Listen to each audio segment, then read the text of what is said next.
Let's call this meeting to order. This is the meeting of the Ashburnham Board of Selectmen, Monday, January 4th at 6:30 PM. It's a virtual Zoom meeting. Any votes taken will be done by roll call. Can I have an approval of the agenda, please? So moved. I'll second that. All in favor, Leo Jansen, yes? Rosemary Meisner, yes. Bill Johnson, yes. All right. Is there anybody that would like to address the board on anything not on the agenda this evening? If I may, Marshall Go ahead. Dennis. Go ahead. Thank you. My questions pertain to the MVP state grant that was issued to the town on September 1st of last year. As you know, back in early December, I submitted various questions to the board for consideration relative to the status of the MVP program. At the December 7th meeting, the board, I believe, unanimously decided that I was deserving of responses to the questions that I posed. And to date, and those answers have not been forthcoming, and they're certainly not on the agenda this evening. So I guess my question is, what's going on? Why not? I'll get you the answer within a week. And why a week, may I ask? Because it'll take me time to put it together and send it to you.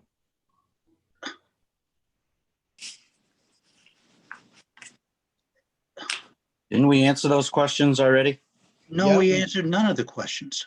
We answered a few Well, at the we already last, had- oh, never mind. we I'm not- answered a few at the last meeting. I will put answers together and I will email them to you within the week. And why will, and I am assuming you will do this based on input from Park Corporation? Input from the last meeting, input from the town administrator, and answers to your questions on stuff that I'm aware of. With all due respect, I can't, I mean, I will await your responses, but nonetheless, I think my questions were pretty straightforward, and I can't believe that the board doesn't take it more seriously. You know, again, to quote Bill Johnson, Marshall Dennis was deserving of responses. Rosemary indicated that, yes, this is a heavy lift. There's a lot of things that need to be happening in the next several months. It's a lot of things to do. Here we are now less than 6 months away, and none of the questions that I've posed have been answered. I will get you an answer within a week. End of subject. Anybody else want to address the board? All right.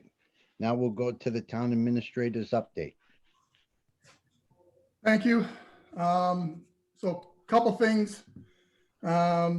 We do have an application from Green Ventures, just received on December 24th.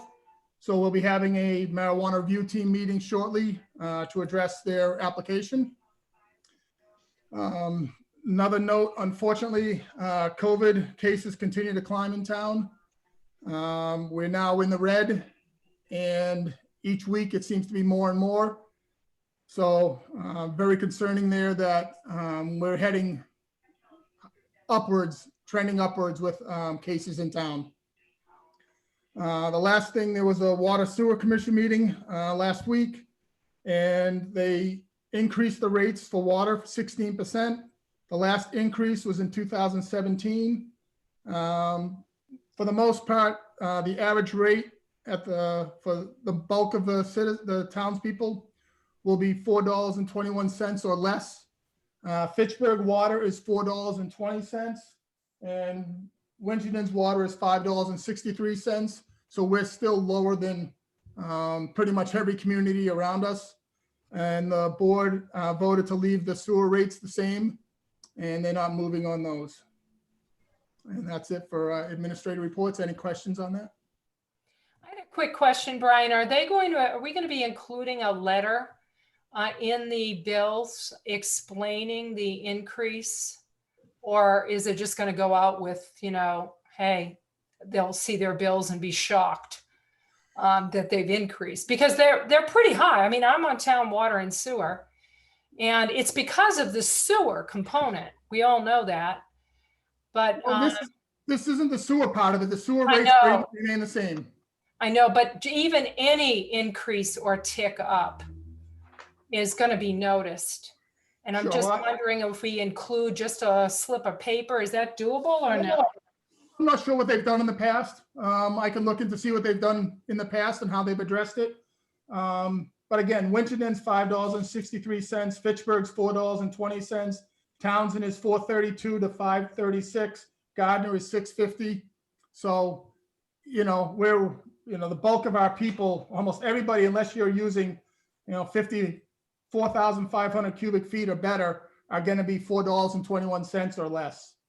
I think that's perfect what you just said about, the comparison of the water rates. And that's something that might be able to go into that little note Sure. that we're playing catch up. I mean, they'll just look at the bottom line. Residents will look at the bottom line. That's what it'll be. They won't look at the water rate. They'll just say, hey, my water bill went up from $350 to $400 a quarter, and they'll be losing their minds. Sure. I mean, the problem you have is that, they haven't changed rates since 2017. Mhm. That's quite a long time for not changing rates. So now it looks bigger. So, we're going to address that. My suggestion to them was every other year, take a look at it and see where they are. The other concern is that they're not building retained earnings for infrastructure down the road, and they need to be doing that. Mhm. I understand. Like I said, it's just sort of, let's get out in front of it, explain the situation rather than being reactive to all the stuff that, the complaints, the chatter, whatever. Sure. Thank you. Point made, and we'll take that. I'll look into see how they've done in the past and see if we can't put something in with the next mailing. Hey, Thank you. Brian, I'm not going to go through that whole thing again. I agree with Rosemarie, but I think we should also put something on the town's website sooner as opposed to later. One of our criticisms, and justifiably so, is that we don't get information out to people in a timely manner. And we need to get that out there as soon as possible, understand the justification for it. I think the information on the comparable rates is important, but let's get out in front of it and put it out there. And then, we'll deal with the situations as they develop. Sure, most definitely. I want to let you guys know before I put it on the website. That's all. Thank you. Oh, great. Thank you, Brian. You're welcome. So that's all I have for the town administrator report. Actually, I have one more question. Green Ventures, who is that? And is that a new one, or is that one that we've been talking about, or? That's one we've been talking about. I think that's the Zero Young Road one. Right up here. They've been through some of the other groups and some of the other committees, but they never put in a formal application. Okay. So they've kind of gone through some of the other committees, and now they just put in a formal application. All right, thank you. You're welcome.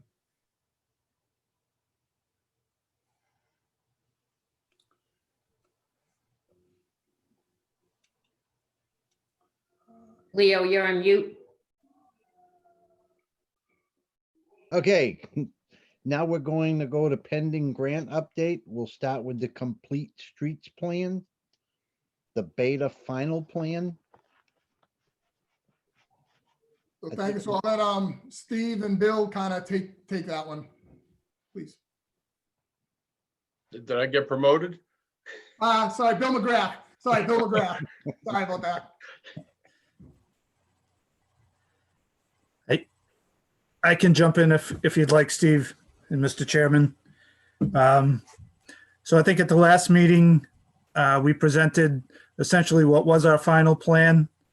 I know there were still a couple of questions concerning the driveway opening at the Father Lacey Center. Some landscaping as well.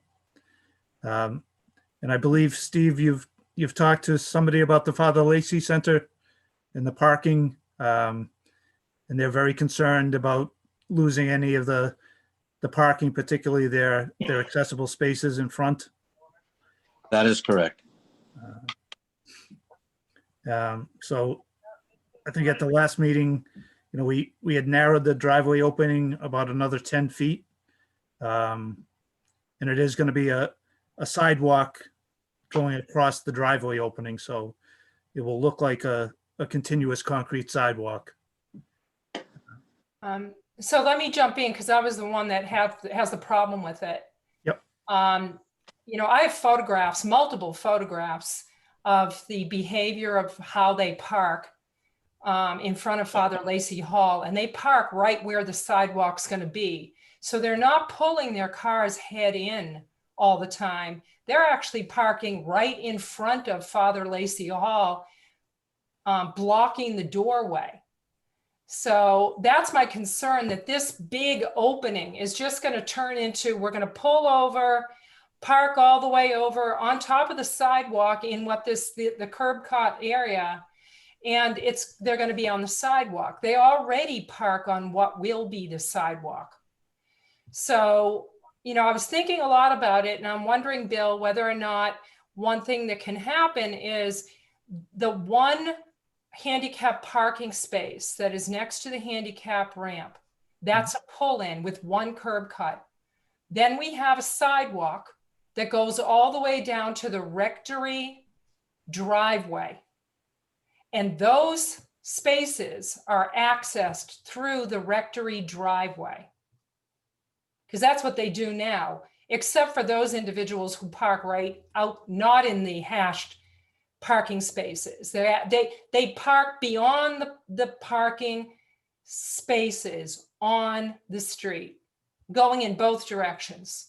So they're facing up the hill or down the hill, parking on what will be the sidewalk. Yep. So that's my concern. They do it already, and I'm looking for, what we can do to, I agree, preserve their parking spaces, but also make it so that it's safe. It's within the complete street guidelines, which already specifies you do not want to be backing out of a driveway. And you're not going to be putting cyclists or pedestrians at risk. Don't forget, complete streets, it's not just about cars, it's about pedestrians and cyclists. So we need to keep in mind them crossing this area. And right now, what happens is when they park like this, pedestrians are walking in the street to get to the church. They park their cars and they walk out in the street to get down to the church. So, whose responsibility, if we don't fix it now with complete streets, if we can't do it, who's going to police this so that we avoid what could be a dangerous situation and someone getting hit? Is it the police department? Are they going to take the responsibility? Is the church going to take the responsibility to tell their parishioners that they can't park in these spaces? Who's policing this?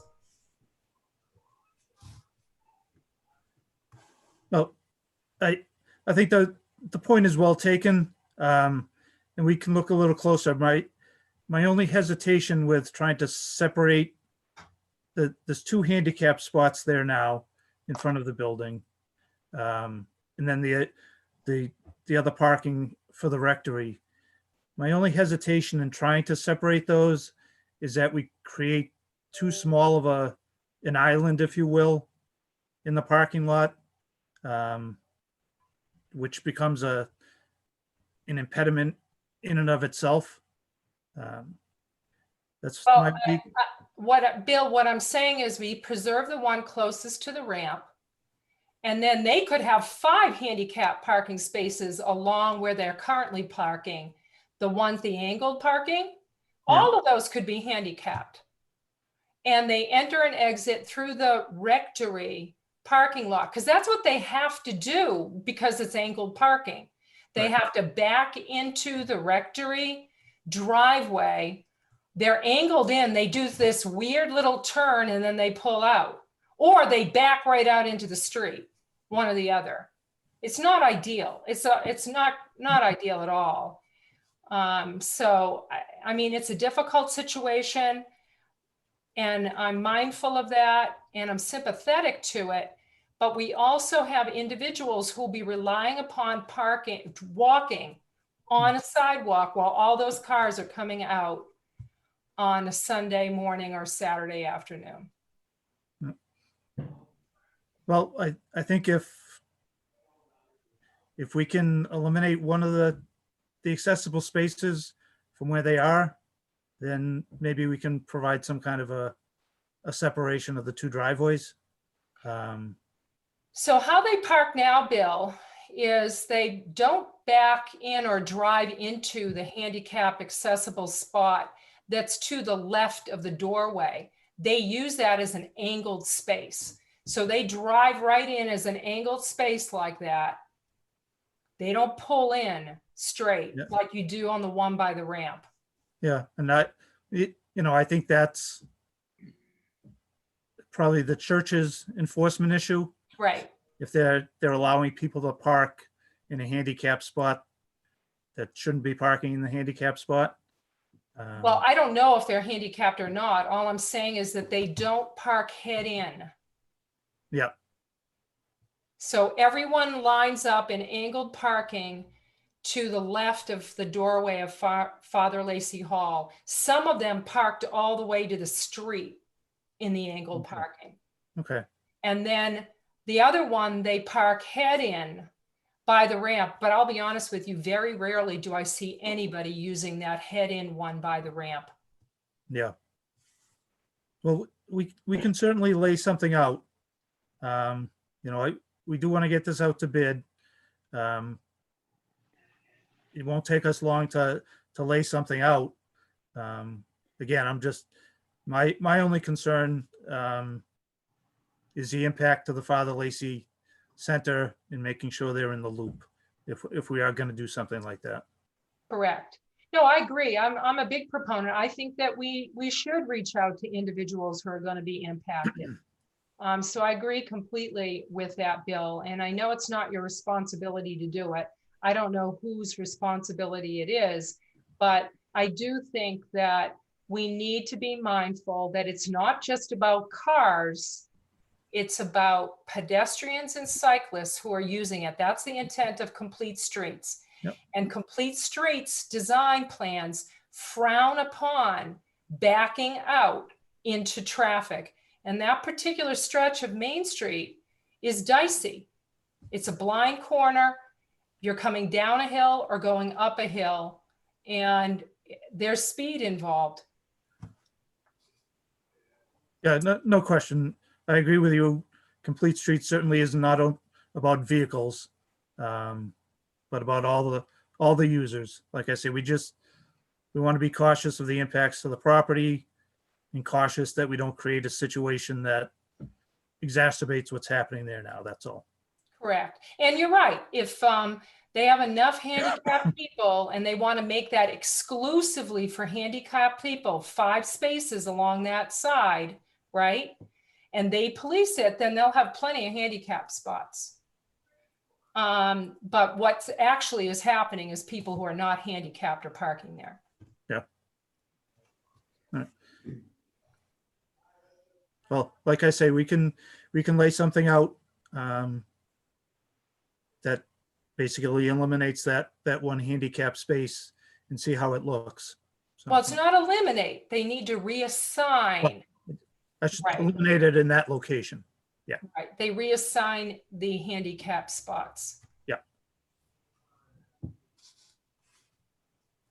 Okay. That's all I had, Bill. Thank you very much, Bill. And thank you for your patience with me on this. But, we want to get it right. Yep. And hopefully we'll be applying for other Complete Streets grants. And I know that the Department of Transportation looks at how we, do these projects. And are we in keeping with Complete Streets? So, this is a measuring stick for us for future grant awards. No, absolutely. And I think you have basically one shot to do Main Street here, so I think you want to get it as correct as we can. So, Yes, thank you for appreciating that, Bill. so I think the other couple of issues that we talked about at the last meeting was some landscape treatment just by Chapel Street in that planting strip or green space that's there. And we had proposed some ornamental type grasses. Trees really aren't applicable. So that's what we're moving forward with at this point. So it's low. It's still a grass, but it looks a little more decorative, if you will, than just an ordinary loam and seed treatment.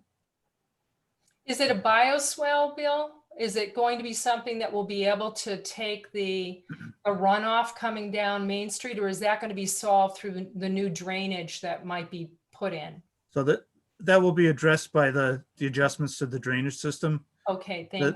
The slope of that from the curb to the sidewalk really doesn't allow for a bioswale type of treatment.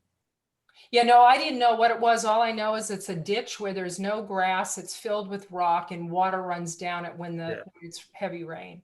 Yeah, no, that will be addressed with the curbing and some adjustments to the drainage system in the street. That's great. And then I believe the other thing was the potential for at least installing conduit for maybe a future undergrounding of overhead wires along that section. And I think we had left that the light plant was going to take a look at that and make a decision one way or the other whether to move forward with that. Brian, do you want to talk about that, or? You're more familiar with it than I am, Bill. All right, so I'd reached out to Mark Carlisle, who's the chairman of the light board, and we've had a bunch of conversations back and forth. And they're not 100% sure that they're in a position to do it. We're not sure from a town perspective if we're in a position financially to be able to do it. So we've kind of been kicking it back and forth. I actually owe Mark a phone call. He had reached out to me last week late, and I never got back to him. So one of the things that was discussed was about the possibilities of putting the conduit in and putting the bases in for the lamps. And I think, Bill, one of the questions that was asked was, and I'm not sure how you would bid this or not bid this, but one of the questions was, could you put the bases in, and if the light department supplied the conduit, could you bid it out that, to have somebody install it? I mean, what are the options that are available to us to do that? Yeah, so actually, Steve and I had discussed that a little bit and talked about if we were to move forward with that type of conduit and bases, doing it as an alternate in the bid so that you get a price for it. But you could, whether or not you have the funding to do it, you can choose not to award that piece of the work if the funding's not available. Okay. If the light board or the town can provide the conduit and the bases, we can bid it still as an alternate, but with the contractor only installing materials supplied by the town. Okay. So they would not be costing out the furnishing of the materials, just the installation. Right. So where we are with it is the light company's gone out and done some measuring, and to keep the lights poles consistent with what's currently available, we would need 22 lights to be installed, actually on both sides of the road.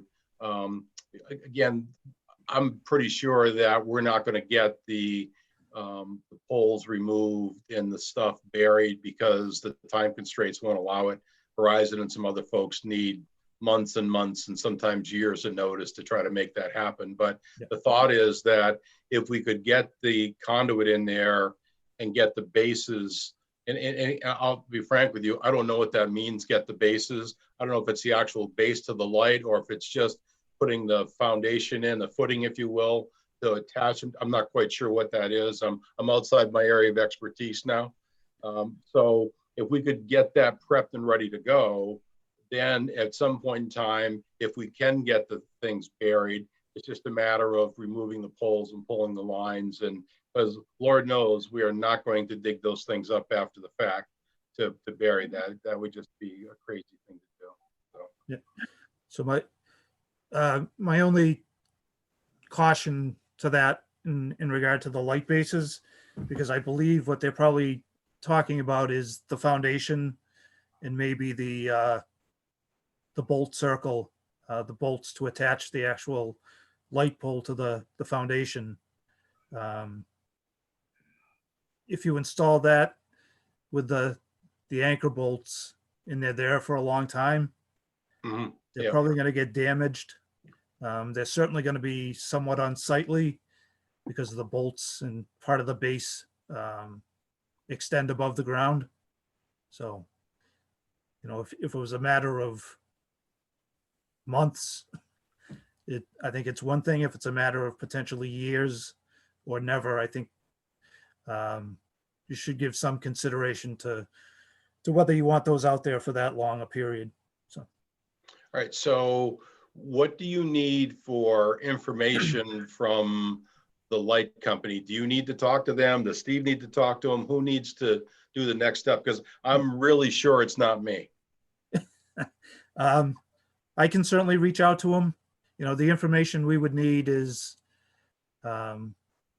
certainly the quantity of conduit, the quantity of bases, the approximate location for the bases, and again, a time frame for when it might happen if they were to install the lights, just so the board can make a decision, I think, about whether you want to install the bases now or not. Yeah, they've given me a rough preliminary number of $150,000 to purchase the lights and you know, do that kind of stuff. They didn't throw any numbers at me as far as installation costs or anything like that. And actually, I'm not sure now that I think about it if that included any kind of installation work or not. So I don't know if that's a good number or a bad number, but that's what they're talking about. Okay, well, with Steve's permission, like I say, we can certainly reach out to them and have those discussions. So Steve, can you give Bill Kevin's information so we can reach out to him? I can. That'd be great. And I'll reach out to Mark Carlisle, like I said, tomorrow, and just provide him with, you know, information on the discussion. And, you know, I'd like to see it happen, obviously, but obviously funding is going to be an issue. But doing it this way with bidding it as an alternative certainly does buy us some time, not only to make the decision, but to align the funding. So that's a great suggestion. So thank you.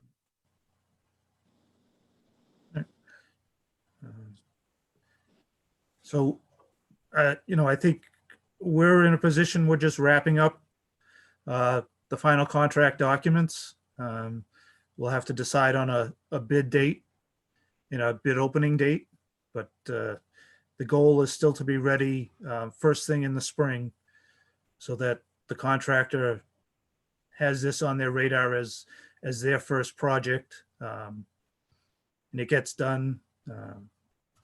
So then we're not extending it later into the spring or into the summer.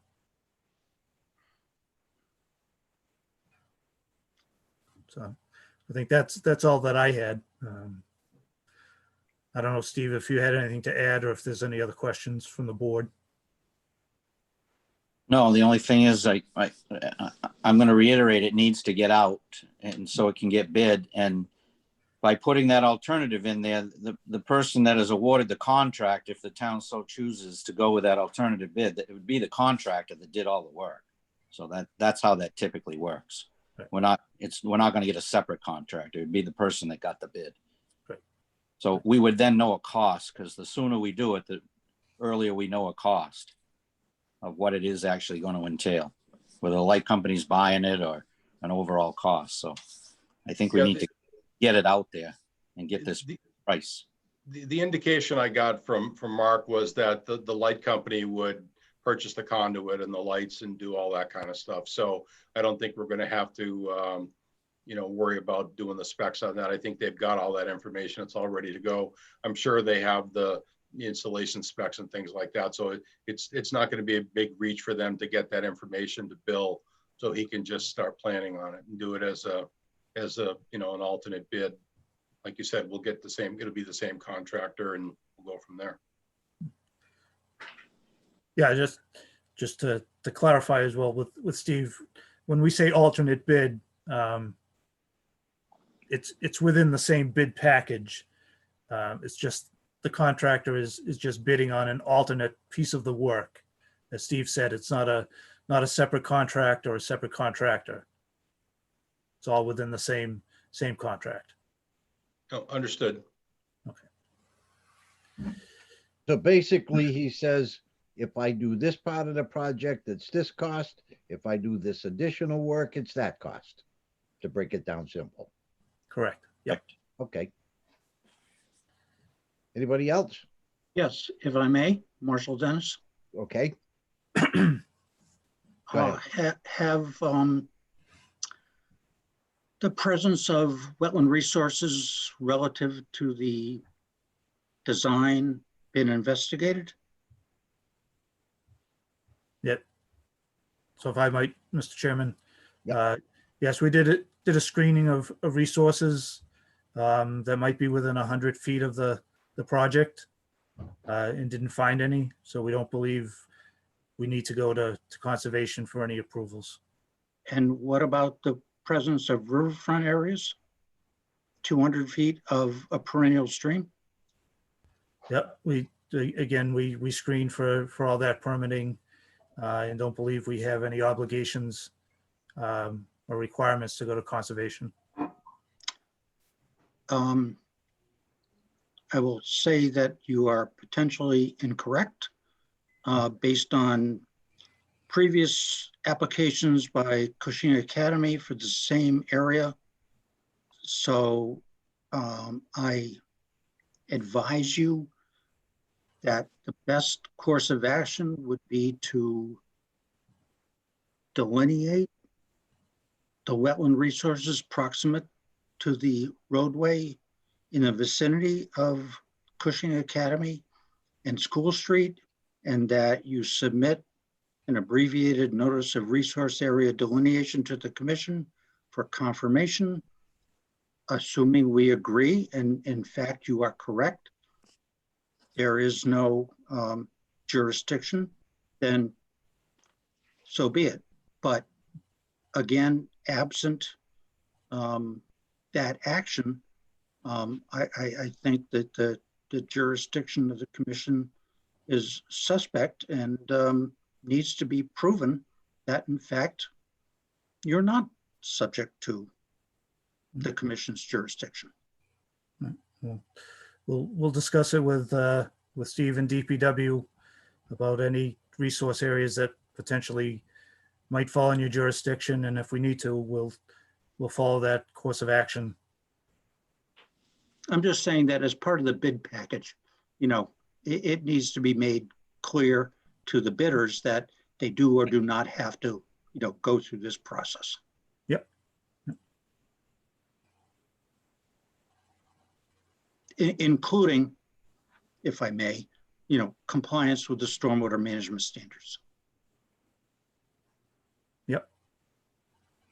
Agreed and understood. Okay, thank you. Okay. All right, I think now we move on to the Mass Rail Trail Grant. And Rosemarie, I'll defer to you. Yep, that's my thing. So Mass Trail Grant, the application is still due on February 1st. The awards are made in June or July. I did reach out to Wesson and Sampson, and they gave me an updated range of the feasibility study. But I'm also reaching out to PAR and working with them and getting a second estimate for the feasibility study from them. So I expect to get that this week. And just to reiterate, we have the match. It's a 20% match that's required minimum. We have a vote from Economic Development Commission from January 8th, 2019, allocating $15,000 from that fund for the match. And the Ashburnham Rail Trail Fund balance is $2,100. And I confirmed that with our town accountant. So we have available $17,100 right now. That's what was set aside in 2019. So Brian, we took a vote the last time, last meeting, and our vote was to move forward with this based on your recommendation for how we were going to fund this, since it is a reimbursement grant. Sure. So, the 20% brings that project to $85,500, 20% being $17,100. And that, Brian, just so I can jump in, the ranges can be less than 85,000. So what the estimates that would be the max that we would hit on the 20% would be the 85. Sure. So I think I'd be looking for a reaffirmation of that vote. I've talked to Deb Phillips regarding some of that. So we probably need a special town meeting, which we were hoping to have at the end of January, but we'll discuss more of that later before this, but that's probably not going to happen. So the money's kind of been voted, so there is a support for it. This project's gone on quite some time. I hate to see it stop at this point in time. I'd like to see it continue. So I'll work with the accountant on how to move the funds around in order to make this work. But I'd be looking to allocate money, hopefully into an advisory account, and then had advisory in the Board of Selectmen move it to this project. And then when it gets reimbursed, it comes back in that way. And the only thing we've lost is our 20%. But unfortunately, that won't be done until after the deadline of submitting this grant. So Rosemarie, if we were successful in getting this grant, when would the town be looking at any kind of a capital outlay for our portion or for the whole thing because it's reimbursement? Well, in 2019, the awards were made in June. And in 2020, the award was made July 31st. So since that's when the awards are made by DCR, these feasibility studies wouldn't happen until next fiscal year. On my end, I'm looking to encumber funds. I think we need to identify the revenue source before this goes out. So we've identified our 20%. I think the portion we need to now identify is strictly the in and out of the reimbursement amount. So that's kind of the problem here. But I think it's a workable problem because there isn't any more additional outlay than what we've already voted on. But I'm not a fan of asking for grant money when we don't have the funds up front. As I mentioned before, the Council on Aging, we ordered a van, the van came in. Luckily, we had town meeting in order to pay that bill. And that was only 15,000 or so. I don't like working backwards. I'd rather be proactive versus reactive on these. But in this case, we've identified the match. And I think there's a way to work through the reimbursement amount cash flow wise. So the money is there. It's just how we access the money, right, Brian? Correct. It's not like we have to go find it. It's just how we access it. And who approves that access? I think that's a little bit of the discrepancy here. Yeah. Economic Development, I believe, thought they had the ability to do that. But now, looking back on things, that might not necessarily be the case. It might have to actually, as I mentioned, kind of be re-voted by a special town meeting or through advisory and Board of Selectmen. Yeah, the way economic development was set up was that the Board of Selectmen would authorize any expenditures out of that money. The economic development would basically make a recommendation, take a vote, and come to the Board of Selectmen, and they would authorize the expenditure. But that's after that happened, that's where the gray area comes in about how it goes from there. So it sounds to me that we can go ahead and move forward with this. We can definitely do the grant application. And as part of what I'm calling the winter town meeting, we have to sort out the logistics of how we access that money. Is that what you're saying, Brian? That's pretty much what I'm saying. Again, this one has been so far along and in the process, I'd hate to put the brakes on it right now. That's kind of why I'm reluctantly moving forward with this. But going forward with fresh grants that are starting from scratch, as you'll see when we have a special town meeting, we're approaching those in a different manner.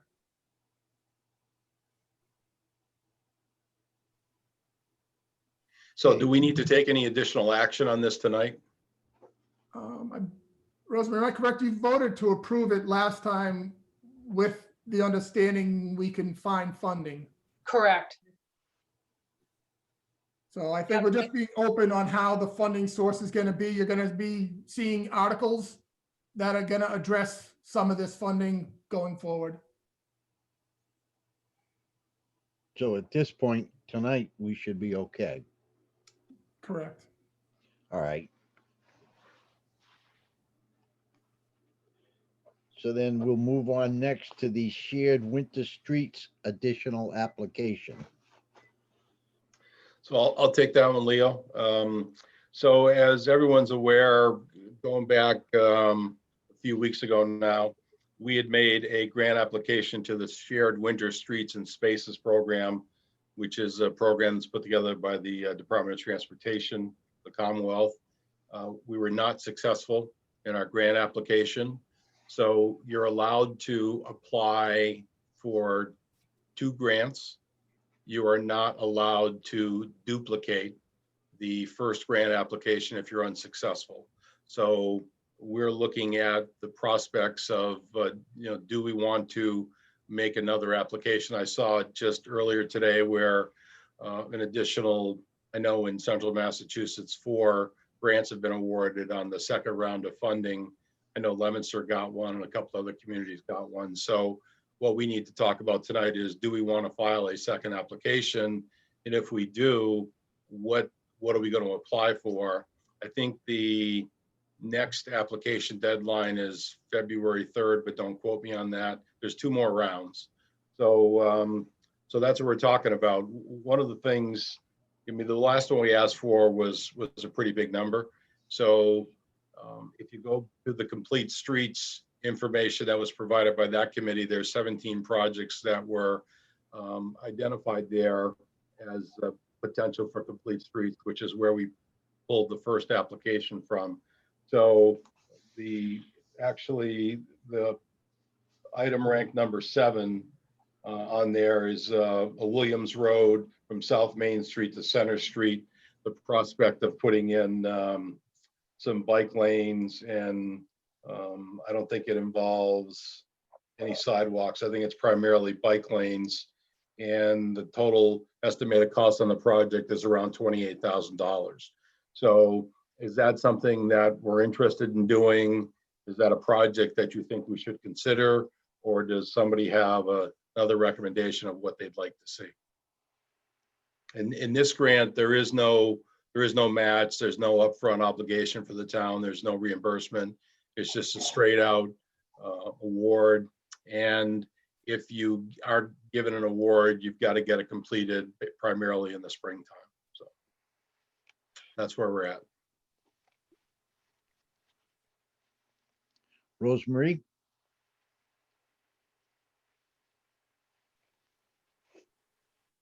Well, I'll chime in just a little bit about it. Obviously, it's a safe routes to school play with this shared streets thing. They like that. It also connects to downtown via the rail trail. It connects to Landry Field and the soccer field. When you're talking about connecting downtown, it can also connect to the Winchester Park, the playground, Bickford Field, all the baseball fields there.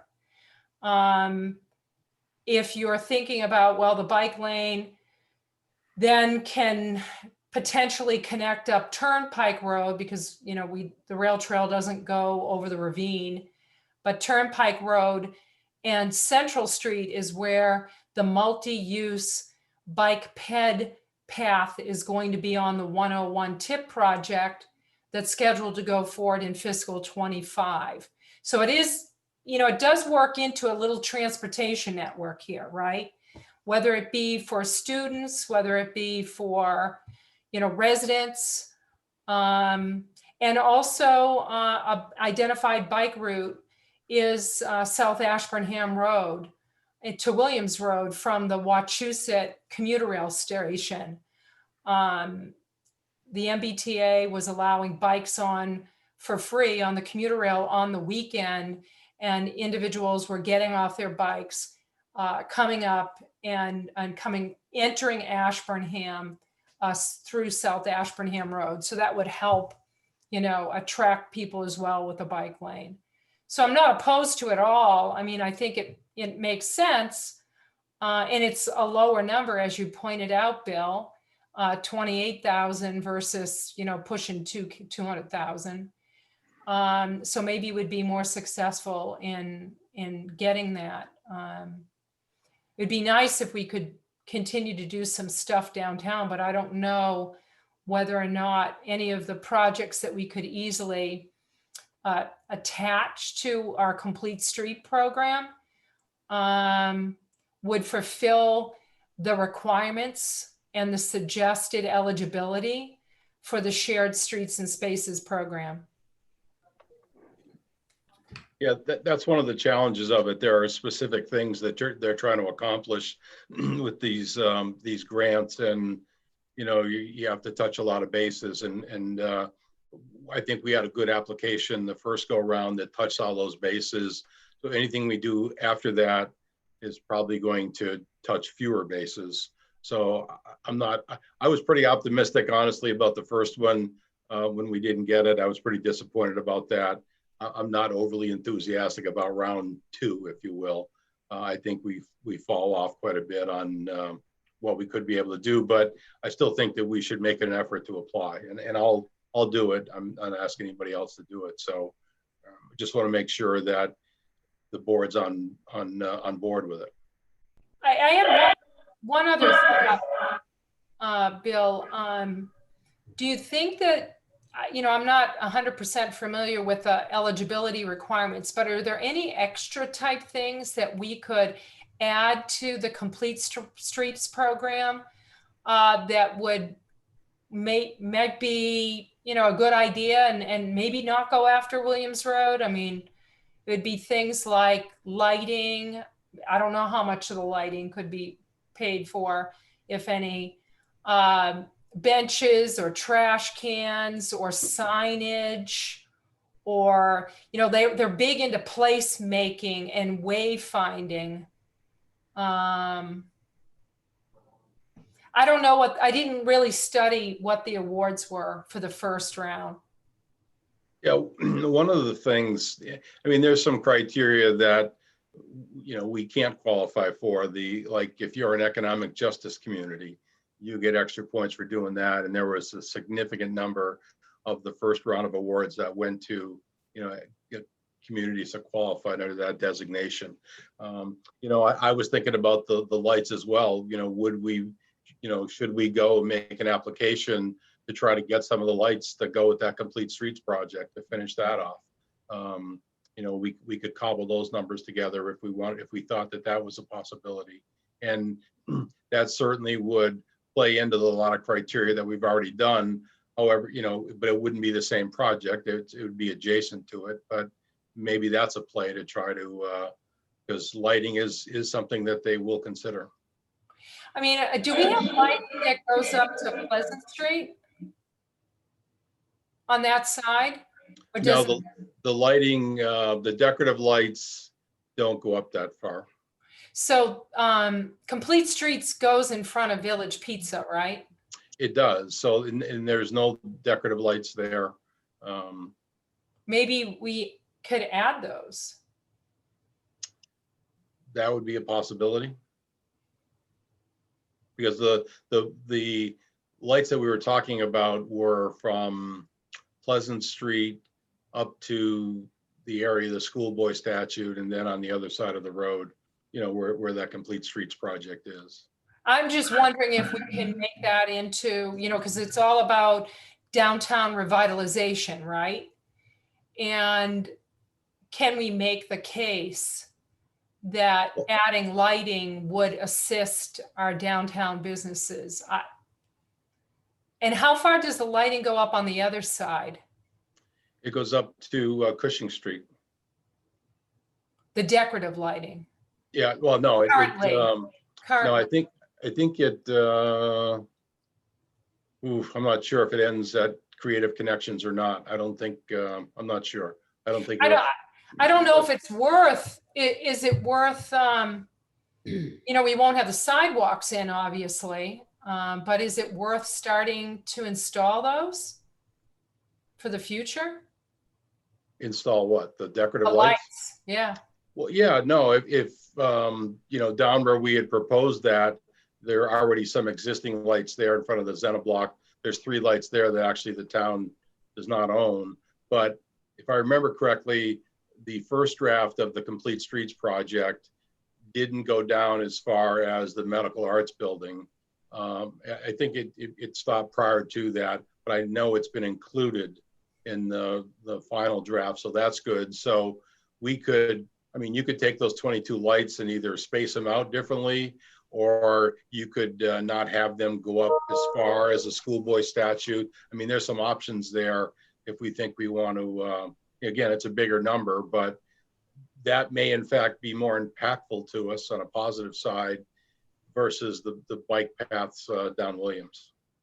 Yeah, I'm just thinking as far as the downtown revitalization piece, and then we cobble in a couple of park benches and some trash cans, and I don't know how much that would be, but if you're only talking, several lights installed and a couple of trash cans and a couple of benches, put a bike rack in there. Because I know Brian was looking at applying for some of that stuff, right, Brian? Correct. Yeah, we have street signs and trash barrels and things of that nature. The nice decorative heavy duty trash barrels that people can't just take.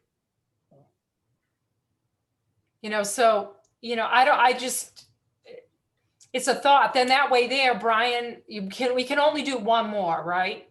Correct. So, that includes some of the elements that Brian wants to put in. And it also addresses the lighting piece and the signage, right? Yeah, I don't know. It's just a thought. But either one of them is, I think we should apply for one of them personally. Either or. If you don't apply, you have 0 chance of getting something. If you apply, you get 50%. And this is no match, no reimbursement. Yeah, agreed. Leo, what do you think? I think if we could keep it in the center, we'd probably be better off to expand upon that project at this point in time. Okay. All right, then I'll just go ahead and I'll start putting that together like we did on the last one to get the application ready to go. And I can get the information from the light company about costs and things like that. And if I have to reach out to Bill McGrath, he was most helpful in supplying us with information for the last submittal, and we thank him for that. So let's just go with that. Okay, Brian, do you have estimates for those elements that you wanted to add? Yeah, we have those. I can re-grab those to make sure they're current. If you could get those over to me, that would be good.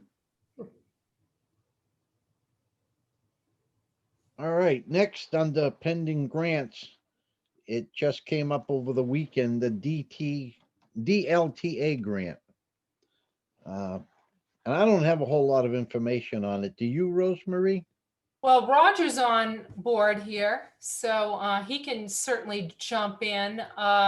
He and I had a little bit of conversation about whether or not we wanted to do another element of the master plan. But Roger, what do you think?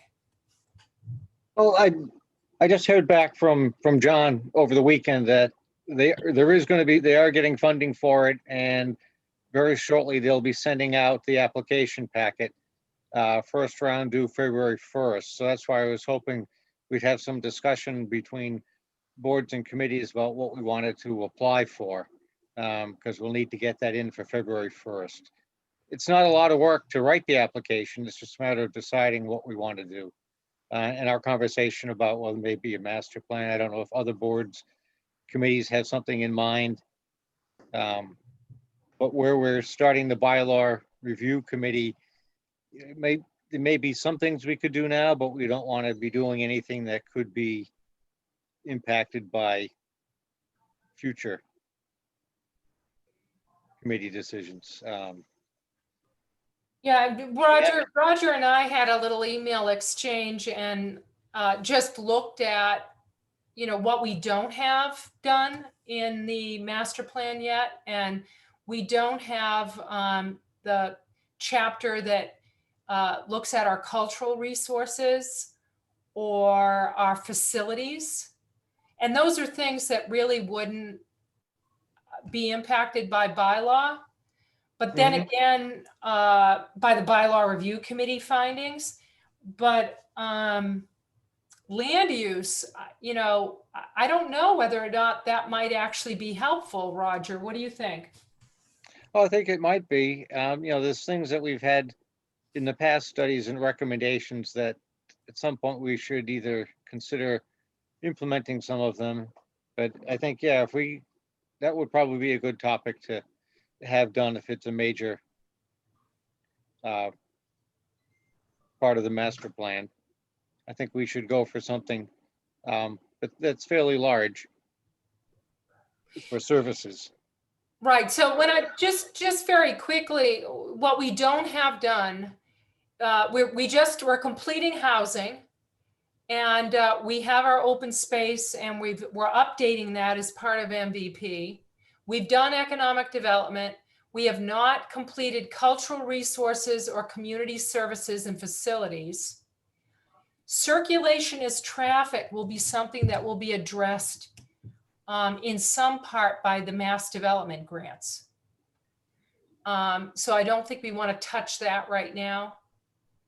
And then the other ones are opportunities and challenges, visions and goals and action plans. Those things are usually done at the end. Yeah, I'd go along with your suggestion on that. We will be meeting with them on the 20th for the current DLTA project. So we can discuss it then and get some feedback. That'll give us, again, you'll have one more meeting after that where you can make your recommendation letter. Our next meeting is the 16th. Okay, well, I guess we'll need to decide before then so that you can, your Board of Selectmen has to write a letter of recommendation to go along with the application, so. Are you going to be discussing it at planning, Roger? On the 20th, Okay. we could do it on the 13th as part of a regular meeting if we have something definitive. Well, Rosemary, of the ones that you've outlined, the cultural resources, facilities, and land use, what's the biggest one there? Is it land use? Well, I'm just, hey, I didn't really study it. I don't know what's in the land use chapter. I'm just wondering if land use what we learn in an updated land use chapter would assist us with the bylaw review process. I think that's a good thought. I don't know. The other two, the cultural resources, community services, and facilities, those are pretty easy lifts. Compared to land use, see what I'm saying? Mhm. So, you know, if we're lucky enough, this time around, we were able to get 2 projects in because one of them was a light lift and the other one was the, we got the housing Housing chapter. chapter as the light lift because we're in the process of doing the housing production plan where we just wrapped that up. And then Roger was able to do a wetland bylaw update from planning. So when I look at community services and facilities, that doesn't seem that hard to update. Cultural resource would be the heavier lift of the two. But land use might be the most impactful for us from a, you know, timeliness point Yeah, of view. we can discuss that on the 13th, and then that'll give you ahead of your meeting on the 16th. Yeah. And I think Yeah. that would be a good one to get in conjunction with, it won't be done before we, you know, the planned period of the bylaw committee, but it would be good to do them in conjunction. Yeah, so 18, bylaw review committee's 18 to 20 months. So you think we'd have land use done before that's over? I would think by next spring or summer, yes. So why don't, if Leo's up for it, why don't we put that on the agenda for the meeting on the 16th? So we can take a vote on it. And that way, you know, we'll get it to Roger as quick as possible. So we won't be pushing too close to that February 1 application deadline. The next meeting is actually the 19th due to Martin Luther King Day. That's right. And then you're meeting the 20th, Roger? 20th with MRPC. Oh, okay. So But with planning, certainly I would hope you'd want your planning board to weigh in, right? Oh, yes. But we also need to get something, you know, the Board of Selectmen needs to have just a quick letter of support for whatever we apply for to include with the application. Do you think, are you meeting before the 19th? We're meeting the 13th as a regular meeting. Okay, so maybe you could give us some feedback on Mhm. what planning is leaning towards. Yes. That'd be wonderful. Works for me.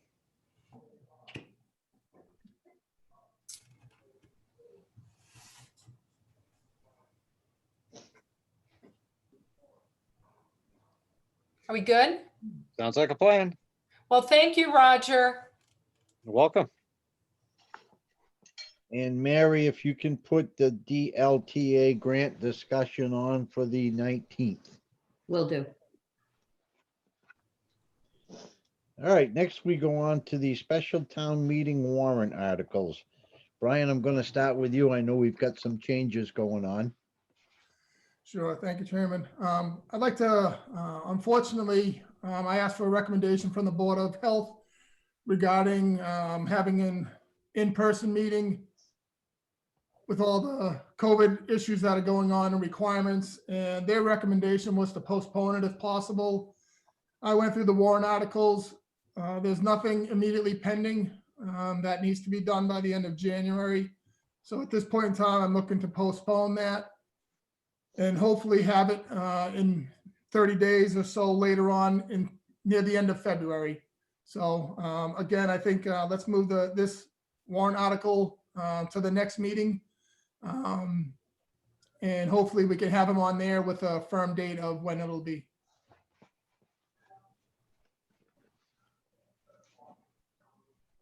All right, so you want to move the discussion of the warrant articles to the meeting on the 19th?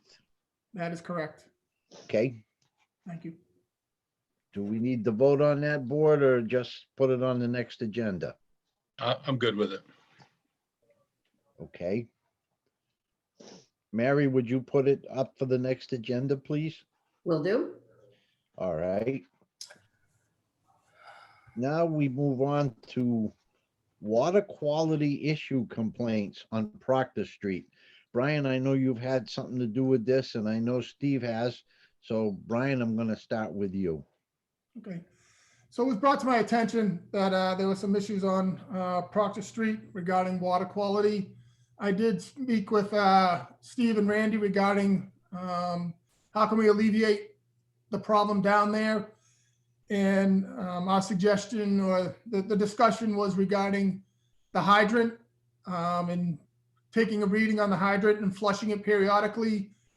So to be proactive instead of reactive right now, the kind of way it was working is if someone complained, we would try to find a remedy to it. So I think doing it this way, we're going to address it before the complaint comes. And right now we're in the process of trying to take a timeline, how often it needs to be flushed. Will it be, every other month, once a quarter, something of that nature, in order to hopefully solve this problem? Okay. Bill, do you have any questions? Yeah, so this probably goes out to Steve. So I get the flushing part. That makes sense to me. That I think that's the end of a run down there. So probably having flushing issues may not be that unusual. But Steve, is there a problem with the pipes that are in the ground there? Did they come over on the Mayflower? I mean, are they recent? Are they old? Have we done any water quality testing down there, like in the houses versus out at the hydrant, to see if maybe it's a feed line from the main that goes into the house? Just any kind of, process of elimination type stuff. Steve, you're on mute. So to answer your first question, the piping on that street is cast iron and what they call AC pipe, which is very old. So that is a contributing factor to this. We can't speak for the lines that go into the people's houses because they're on private property, and we don't work on private property. The quality of the water is not an issue. What happens is sometimes when the water sits and they don't use a lot of water, you can get rusty water. There's 11 houses on that street. We have only heard from 3 residents on that street. And every time we hear from them, we address the issue.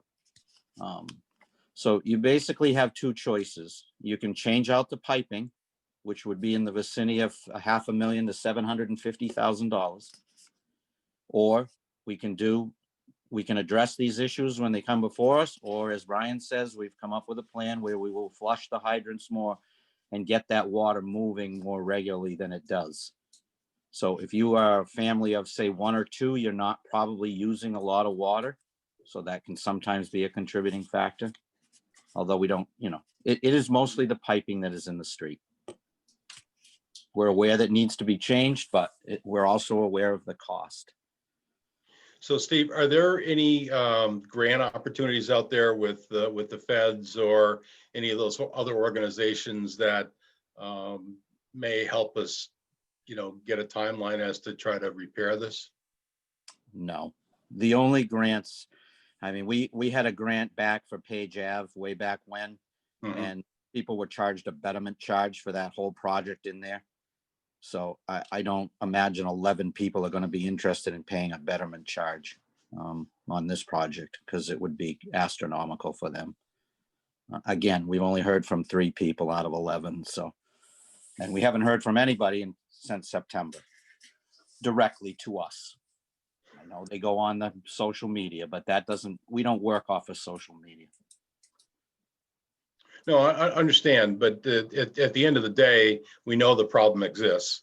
And while it may not be the best resource for us to get the information, we clearly know that it exists. So we just need to try to do anything and everything we can do to be proactive, to try to try to mitigate it. I know if it were my house and I filled the bathtub and the water was brown, it would be a problem. So I'm sure that that's what they're saying as well. And that's not unreasonable expectation that when you turn your water on, that you're able to drink it or cook with it or wash your clothes with it. So Absolutely.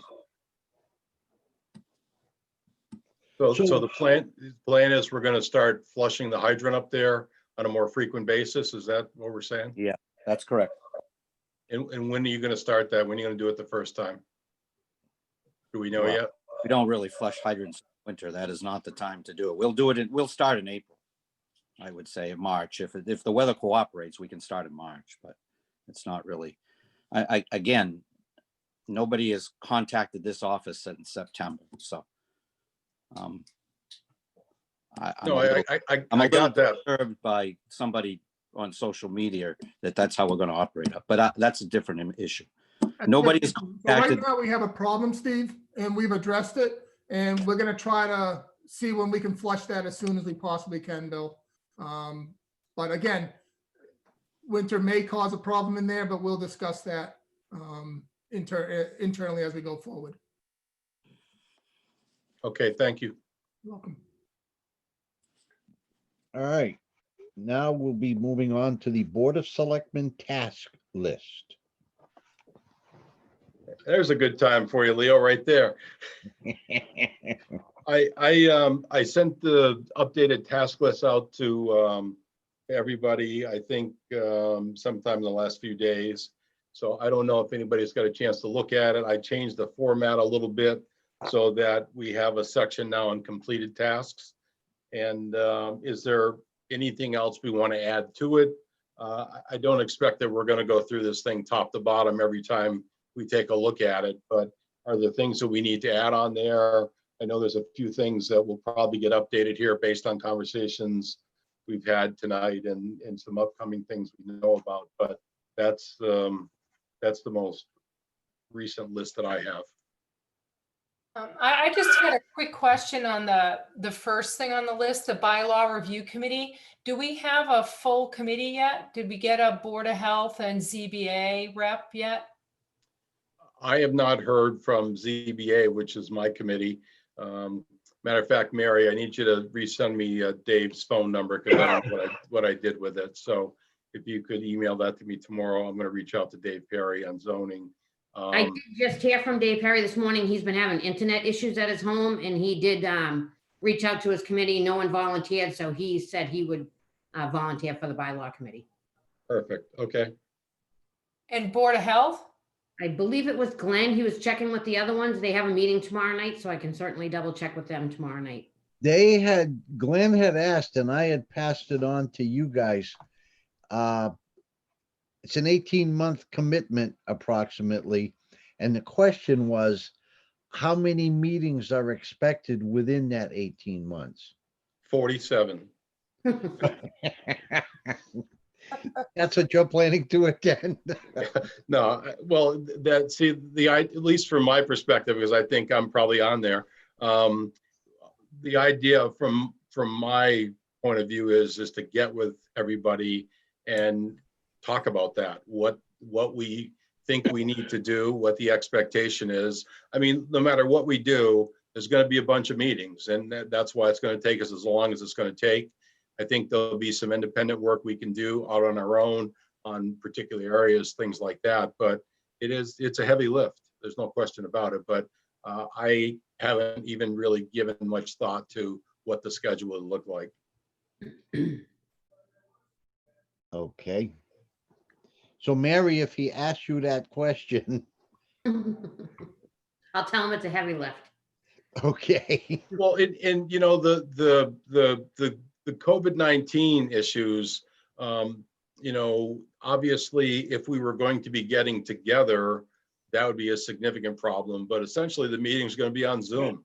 That's the only way we're going to be able to do it. So I think that gives us a lot of flexibility, and the people that are participating in that, there's nothing going to be easy about it, but the accessibility will be easier than that. You can just stay in your own house and do it over Zoom and conduct it that way. So in this particular case, I think that's a good thing for us.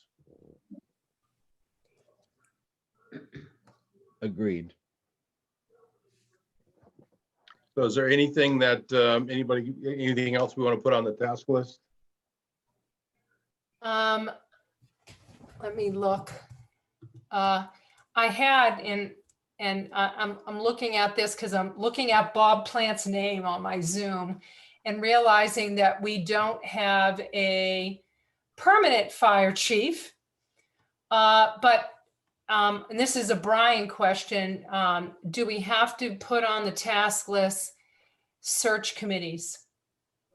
Is that something that we need to be thinking about in the next 6 months? It's a Brian question. Let me think on that for a minute. At this point in time, I don't want to rush to judgment on that, either one way or the other. Depends on what the positions are. Most of them fall under my privilege anyways. So at this point in time, I wouldn't be looking to go that route, but let me think on that and maybe next meeting decide whether we should add something or not. Yeah, just so that you know, Brian, usually we do have search committees for the department heads, so. Yes, but that's up to Brian to do. It is, for us. it is. I just wanted to let him know that usually we do. That's why we're thinking this way. Thank you.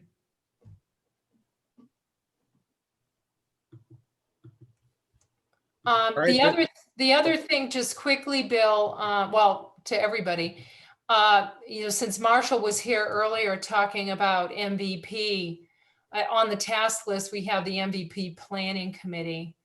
So we're looking for guidance on that from PAR. As to suggestions. So we want to do that sooner rather than later, right? Maybe we can get that done next meeting. Well, if Steve is still with us, let me throw it out to Steve. So I think the last time he told us that he was going to be meeting with PAR and they were going to be working out some, I think, a timeline for that whole thing. Has that happened? I don't think Steve's here. He's not on, and I'll check with him tomorrow where we are with that. Yeah, because that's the, right now, I think that's the logjam for us is, we got to get that first meeting going and get that thing moving to Marshall's point earlier. So. And last I knew, that was in the state's hands. I think the state is the one that needs to initiate that kickoff meeting. If you can just verify that. Sure.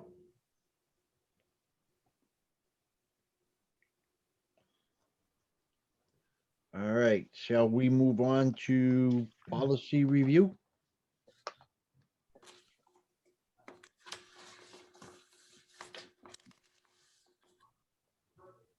Under policies, I've just been picking them, guys, kind of at random. So for the future, if there's any policy that's got a real hot button with you, bring it to my attention and we'll put that right ahead on the agenda. For right now, we'll start with the ambulance billing policy, which we have touched on that recently, but tonight we get a little deeper into it.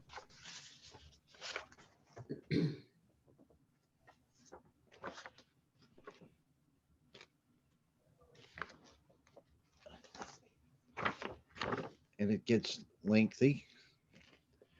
All right. Have you guys seen anything on the policy you would like to see changed? Big part of what my thing is I want to see it followed, which that's been a recent discussion that we've had. Yeah, I have a question, Leo. Okay. On the second page, 7-2, collection for services. Right now, it says that accounts age less than 150 days on one thing, and I'm not going to read it. And the second one, age more than 150 days. So in my previous world as a salesperson, one of the things that was impressed upon us was the sale wasn't complete until it was paid for. To me, 150 days is an inordinately amount of time to be sitting on debts and not dealing with them. So the question I have is that 150 days something that's prescribed by Mass General Law with the, for the Commonwealth? Because if not, then, I mean, you think about that, that's, and you read down through, you take that in an extra 30 days, that's 6 months. That's a long time, in my mind, to be not doing anything as it relates to a collectible. Bob can follow in if he wants, but I think, Bill, in this case, it's industry standard. I think because the insurance companies, by the timing of stuff going back and forth and the way you can fight them and dispute them for what's an outstanding balance, I think that's why they run the 150 days. It's more of an industry standard thing than anything else.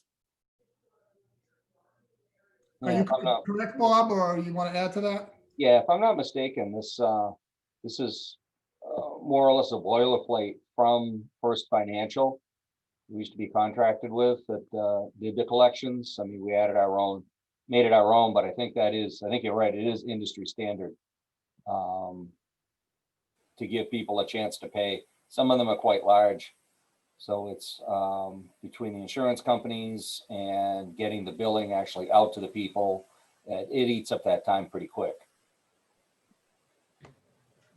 I had a question again on the accounts aged more than 150 days. So 7.2.2, it says a letter drafted by the town explaining to the patient. Do we do that? Or, I thought we were just, the billing agency it was basically in their hands. The letter is on page 4. You scroll down, that's the letter that goes out. Right, but are we doing that? The town is sending that out, or is that the billing agency?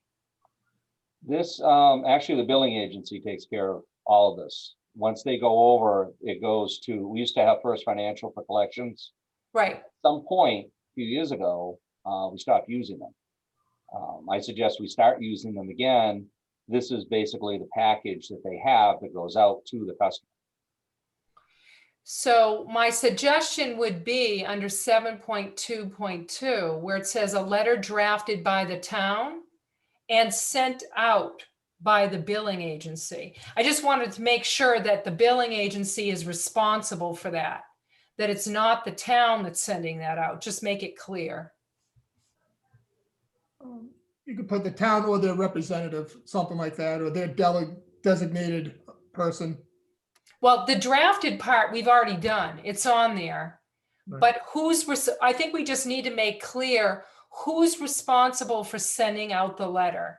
Well, So it does say, at that time, the billing agency shall be instructed to complete one final mailing to all patients with an outstanding bill exceeding 150 days that includes the following. And then it gives the letter and it's got 1, 2, 3 down there. right, but it says billing agency under 2 and 3, but number 1 does not say billing agency at all. Under the letter, you mean? Yes, it says it's drafted by the town, but it doesn't say who's sending it. So it says that it's letter drafted by the town explaining to the patient prior to their bill being transmitted to a collection agency. Yeah, but it references it above in 7.22, where it says the billing agency shall be instructed. But they're sending a bill. They're not saying that they're sending the letter drafted by the town. Yeah, it says that includes the following, and the letter is part of that, what's included. I don't think that's really clear, Leo. Okay. I just think it just needs a letter drafted by the town and transmitted by the billing agency. So it's very clear that the billing agency is responsible for sending that letter. I know it's a nitpick, but that's what you do. That's because you've worked with attorneys too much. Exactly. So if I understand this correctly, up to 150 days, it's Coastal that is doing the billing for us, and it's their responsibility up to 150 days. Once we cross that threshold, then we go to 7.2.2, and the requirements there, but so the billing agency, along with the letter, would send one final notice to the customer. And then after that point, it should go to a collection agency. Is that what I'm understanding? Although we don't currently employ one. Is that right, Bob? As far as I know, that agreement ran out, from what, talking to Janet Coastal. The agreement was never renewed a couple years ago. So I can, certainly give her a call tomorrow and have that information sent to us. So On board. Brian, I'm pretty sure that we don't want to be in the bill collecting business.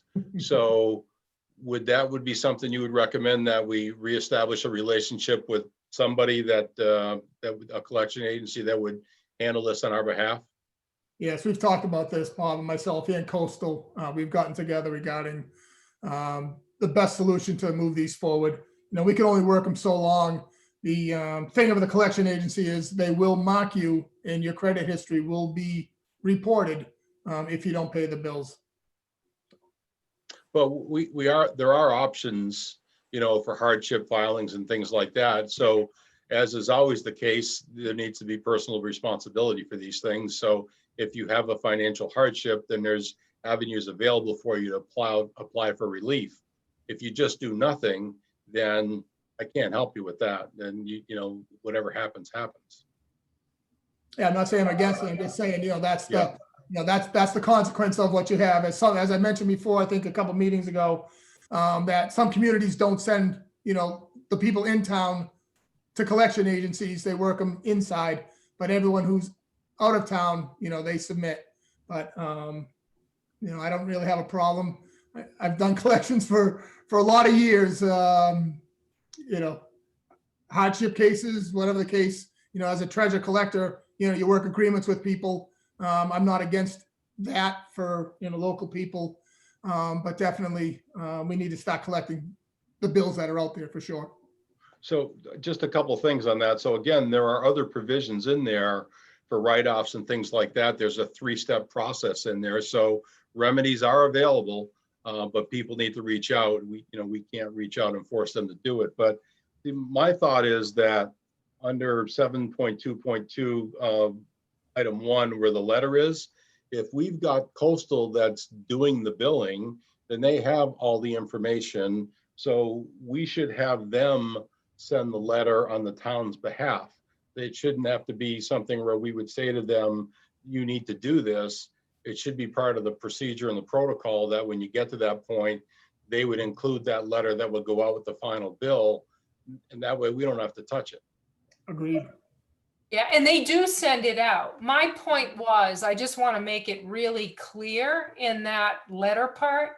We're drafting it, but we're not sending it. It's being sent by the billing agency. It's just an addition of 2, 3 words. But why do we need to draft it? Why can't? It's already drafted. It's attached. It's in the packet. But it's coming from us. It's on our letterhead, not Coastal's. All right. Not unless we want to change that. But if you look at the letter, it says Town of Ashburnham. Yeah, I don't seem to have that. Oh, if you scroll down, you'll see it. And it also includes the hardship forms. So everything's in a packet. The letter is page 4 of 5, Bill. Okay. And Yeah. the hardship application is page 5 of 5. Right. And we want to make sure everything is on the town, addressed to the town. We don't want to have something where they're paying Coastal for our services. We want to make sure, the money's, it's identified that it's our money. Then I'm good. I think Rosemary's suggestion is good. And that was the only thing I had. So if the 150 days is industry standard, then I'm good with that. So just so I'm clear, where do you want the wording changed, Rosemary? Oh, it's not a change. It's just an addition. Okay. So under 7.2.2, a Yep. letter drafted by the town and explain be right after the town. So it's just the letter. So you get, just like last meeting, you got cut out as you were giving your explanation. So it would be a letter I drafted, know. a letter what's- drafted by the town explaining. Let me just jump in there because she's having problems. What I think she's saying is a letter drafted by the town and sent by the billing agency explaining to the patient that their bill is 150 days past due. I believe that's accurate. Yeah, that's it. Can you hear me now? Yes. Okay, Okay, then given that wording, can I get a motion? So moved. I'll second that. All in favor of changing 7.22, number 1 letter with the words just described? Leo Jansen's yes. Rosemary Meisner, yes. Bill Johnson, yes.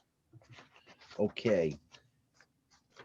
Mary, can you get that taken care of for us? Will do. Thank you. All right, the next one we move on to. It's the longer of the two. We'll go to disposition of surplus materials.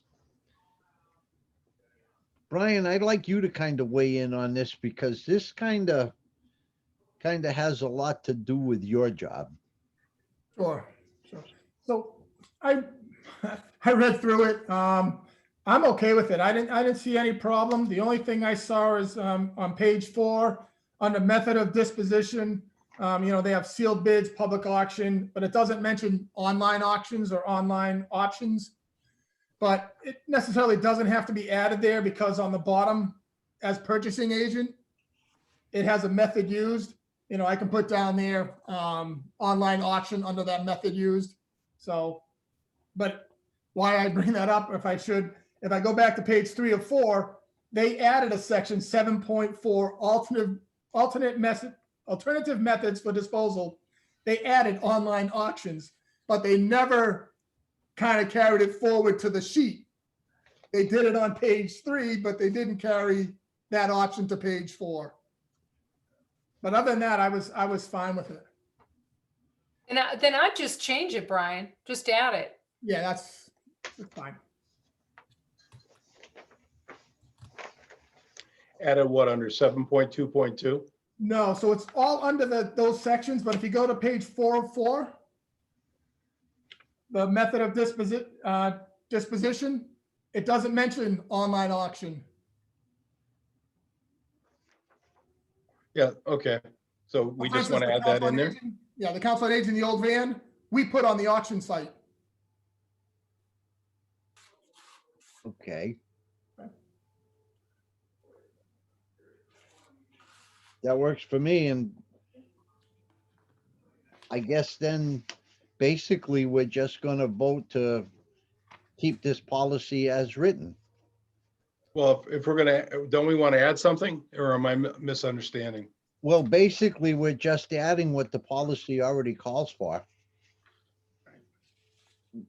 It's just Where, the form that changes at the end. Okay. Good.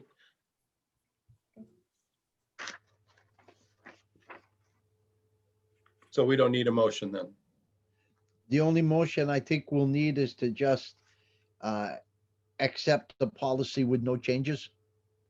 Or keep the policy as is, however we want to phrase it. We'll Since do- we're going- It was already voted on before? Yeah, This do we is- need, It was voted on in 2017. It's just that we're as a board reviewing everything. I don't know if we should be just revoting that we've reviewed it and are keeping it the same with or without changes. honestly, Leo, I think we should just leave it alone. Okay. Because at least in my mind, we'll know that that's the date that's on there, that's the last date it was updated. If we go ahead and take another vote on it, we're essentially not making any changes, so we don't really need to take any action on it, I don't think. Actually, as I look at it now, on the very top, it says reviewed.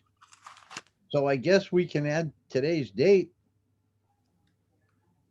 Or does that mean reviewed by council?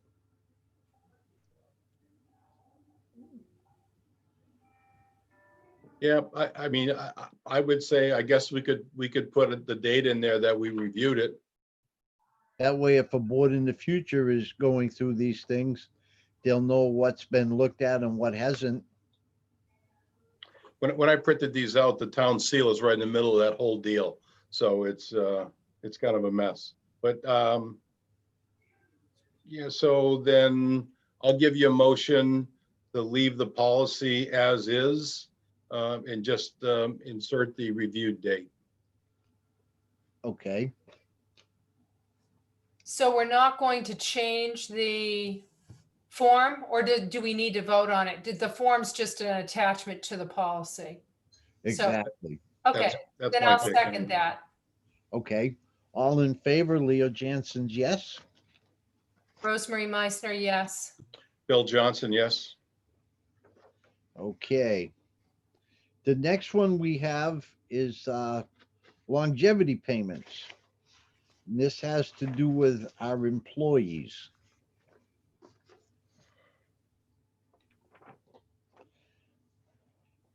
Did anybody see anything that they would like changed on that, or is it fine as it's written? Well, I have a question for Brian. Okay, On 4.0, who does this policy apply to? Why would it apply to all union and non-union personnel, but particularly the union piece? Wouldn't that be covered in union contracts? You know, what, normally it is addressed in union contracts that I've seen. All the contracts are actually expiring this year, so, you know, in February, I'll see a lot of the contracts. I'm not sure if there's languages in there, but it normally is a town, you know, a town policy and referenced in the union contract. So what that does is the unions, if the town tried to change the policy, the union can fight it because it's in their contract and you'd have to bargain it out. So it benefits you actually if it's not in their contract. Okay, thank you. So my only comment on it is, and I'm okay with it because we're not a very large community, but you know, everything changes on their anniversary date. So that means somebody has to watch every employee's anniversary date.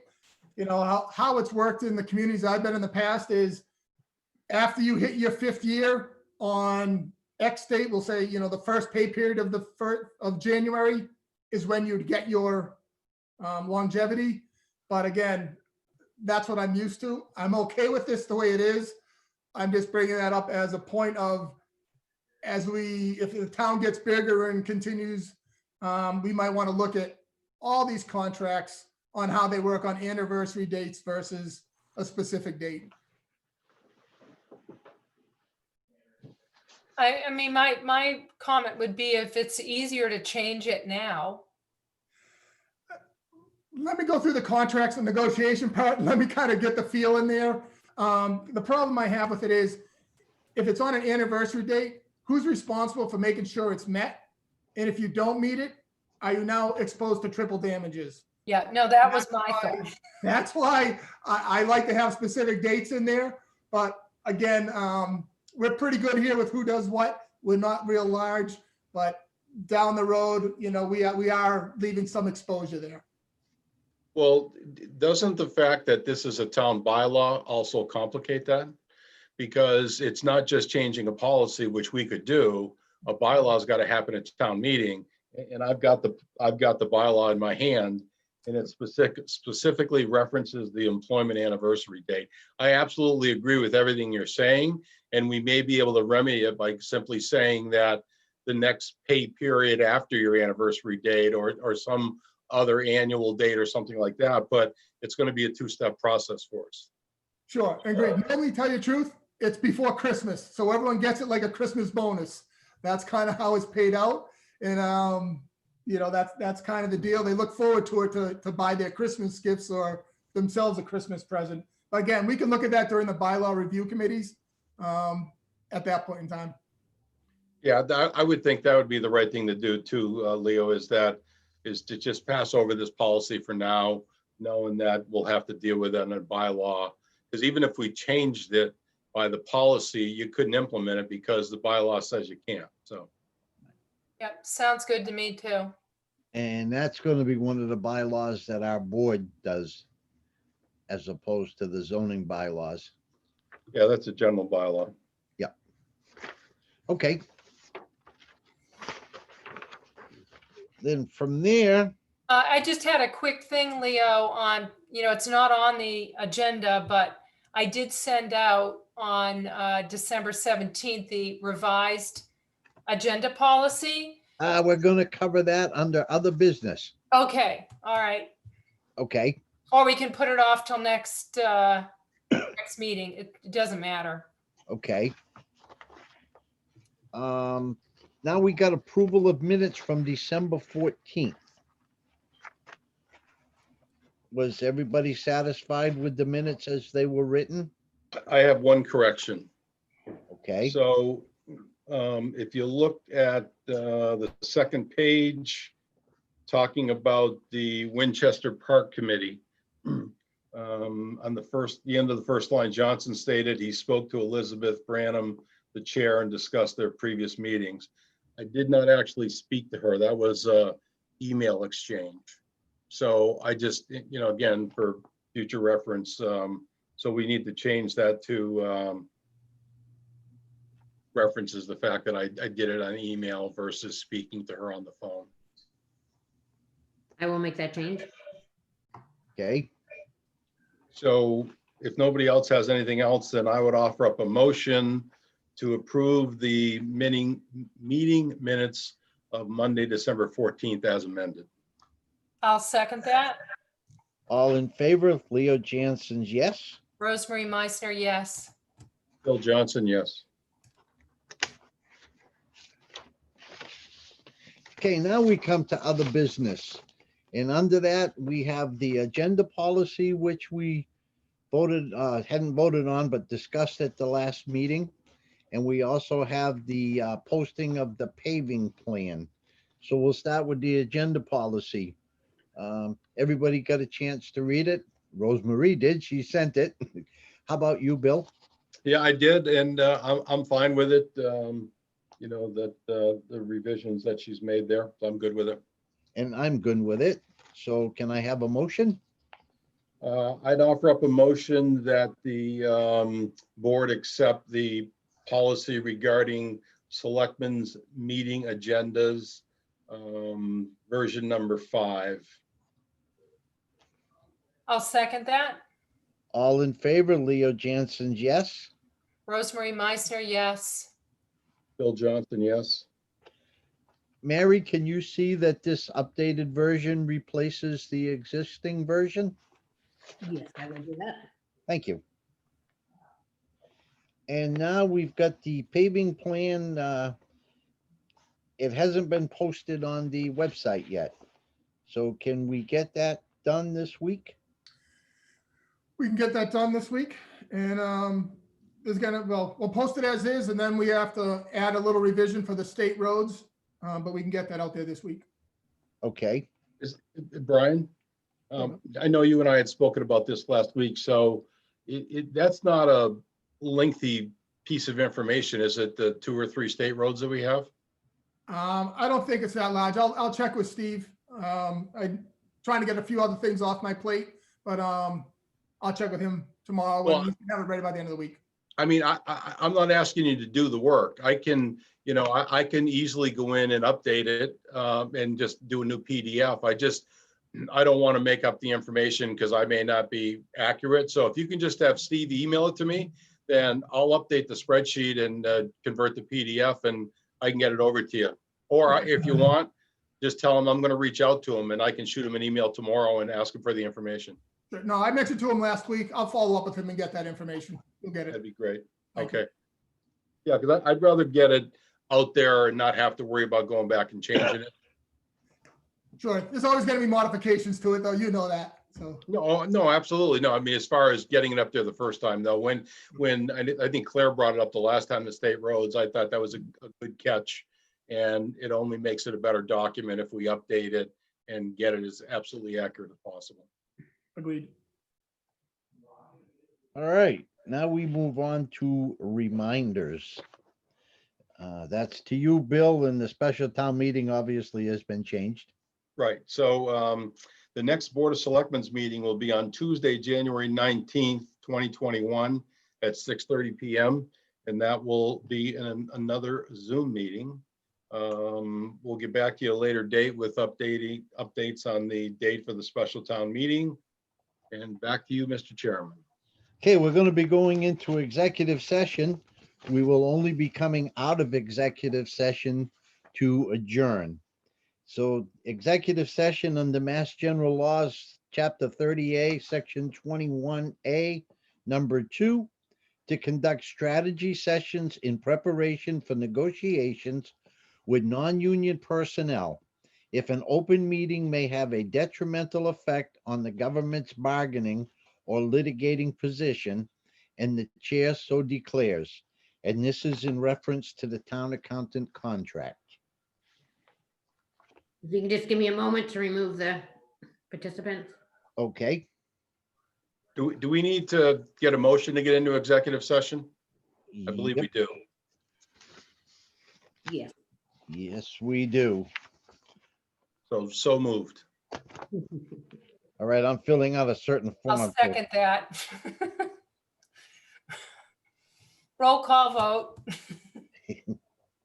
I'm filling out the form.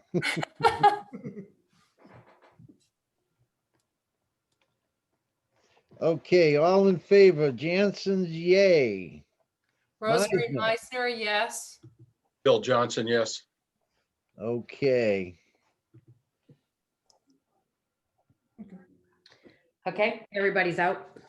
all right. Stop recording, Mary, or you don't record through this, right? No, yep, thank you, Brian. No.